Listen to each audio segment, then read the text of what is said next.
Mais do que Brasil e Argentina, ou do que Brasil e Iraque, a grande rivalidade nessas Olimpíadas tem sido um conflito social entre, de um lado, feministas, de uma ala bastante radical, e prostitutas. Ocorre que, enquanto a maioria de nós aqui no Brasil está assistindo às Olimpíadas, um grupo de feministas radicais está querendo aumentar o policiamento nas ruas do Rio de Janeiro, não para combater roubos, nem para combater o estupro ou prevenir estupros, mas para coibir os clientes de prostituição de procurarem prostitutas. Tudo em nome da defesa das mulheres, é claro. O problema é que esqueceram de combinar com as próprias prostitutas e elas se sentem muito lesadas com isso. Elas que na crise já estão amargando aí uma diminuição da sua renda, agora com uma campanha dessas ainda contra a prostituição, estão sofrendo ainda mais, com uma demanda ainda menor dos clientes, que podem até sumir se as feministas radicais forem bem-sucedidas.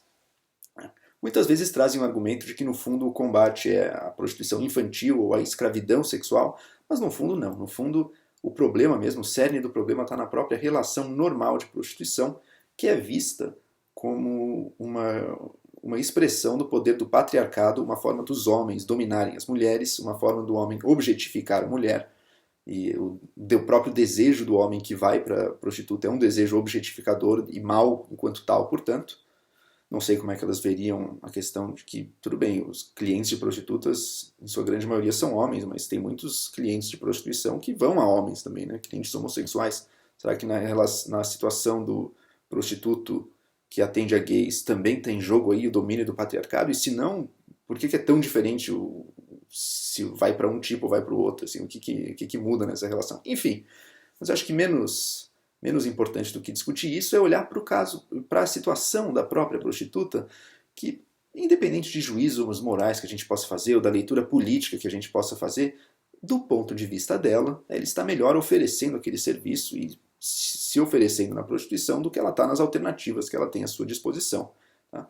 Ela tem ciência, ela tem consciência de que ela tem um valor ali a oferecer, que muitos homens valorizam aquilo, um acesso ao sexo do qual muitos homens se sentem não tendo acesso que gostariam de ter pelas vias normais e querem pagar por aquilo, e ela oferece esse serviço, é remunerada por isso, e sim, muitas estão nisso por falta de perspectivas profissionais em outros ramos, não gostam da atividade da prostituição, prefeririam trabalhar em outros ramos, mas não encontram oportunidade. A questão é, claro, tem algumas que não vem problema nenhum e até gostam, mas podemos aceitar sem problema nenhum que muitas gostariam de estar em outros lugares. O problema é que, dada essa falta de oportunidades, a prostituição aparece como um caminho mais vantajoso do ponto de vista delas.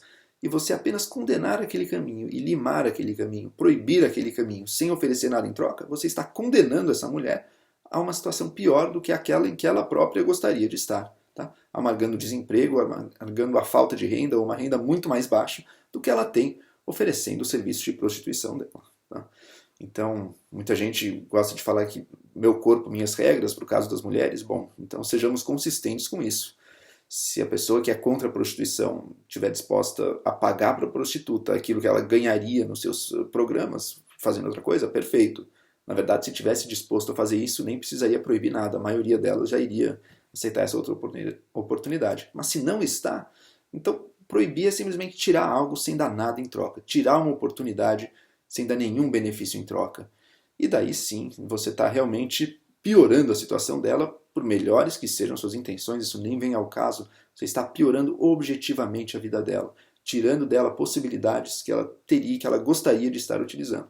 Talvez ela esteja equivocada, talvez a decisão de se lançar na prostituição, embora traga do ponto de vista material, traga um ganho de renda, seja ruim para ela por outros motivos psicológicos, éticos, ou sei lá eu. Acho que todos nós defendemos a liberdade de se tentar, inclusive, persuadir e convencer as pessoas que muitas vezes os caminhos na vida dela não são os melhores. E, na verdade, essas próprias feministas podem ir conversar com as prostitutas e conhecer a situação de vida delas para avaliar, daí sim, se faz sentido ou não. Claro que eu espero que nessa conversa também remunerem elas pelo tempo perdido tendo que ouvir o sermão. Mas, em todo caso, é um caminho que está aberto. Meu corpo, minhas regras devem valer para todos os casos e para todas as mulheres, não só para algumas.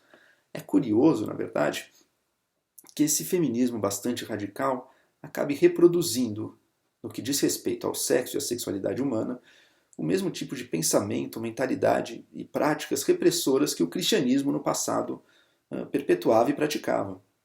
A diferença é que os grandes nomes do pensamento cristão, ao menos na tradição católica, como um Santo Agostinho ou um Tomás de Aquino, que tinha uma visão da sexualidade francamente negativa e repressora para os critérios de hoje, mas mesmo eles eram prudentes o bastante para saber que você não pode simplesmente proibir uma atividade que é parte de praticamente todas as sociedades que nós conhecemos e que está ligada aí a desejos fortíssimos e pulsões fortíssimas do ser humano, que por mais que a gente tente limitar ou regrar, jamais estarão totalmente dentro do nosso domínio. Então, Santo Agostinho podia considerar a prostituição um pecado seríssimo, mas nem por isso defendia a proibição dela. Pelo contrário, achava que se fosse proibido o mundo explodiria em luxúria. O argumento que as feministas radicais usam às vezes pode não ser tão moralista nesse mesmo sentido, mas na prática a conclusão, os resultados dele, psicológicos e práticos, acabam sendo muito similares, e muito similares também à versão empobrecida do cristianismo que a gente pode ver em bancadas evangélicas ou no pensamento aí, ou na pregação de igrejas pentecostais, que daí sim tem com uma moral muito mais simplista e um pensamento muito menos sofisticado, querem também proibir a prostituição. E daí nós vemos aí feministas radicais de um lado, cristãos da bancada evangélica de outro, às vezes trabalhando em vista dos mesmos ideais. Quem sabe alianças virtuosas que podemos esperar aí para o nosso futuro. Coisas similares a isso ocorrem na Europa e nos Estados Unidos também. Talvez, deixo aí a interrogação, será que, apesar das fontes tão diferentes e de alguns argumentos correrem por caminhos tão diferentes, será que esses dois sistemas de crença, será que essas duas religiões não têm algumas características psicológicas muito similares e, na verdade, cumprem um mesmo tipo de papel social, muitas vezes, de repressão e de tentativa de controlar os corpos humanos de alguma maneira, por meio da culpa ou por meio de um tipo de raciocínio moral?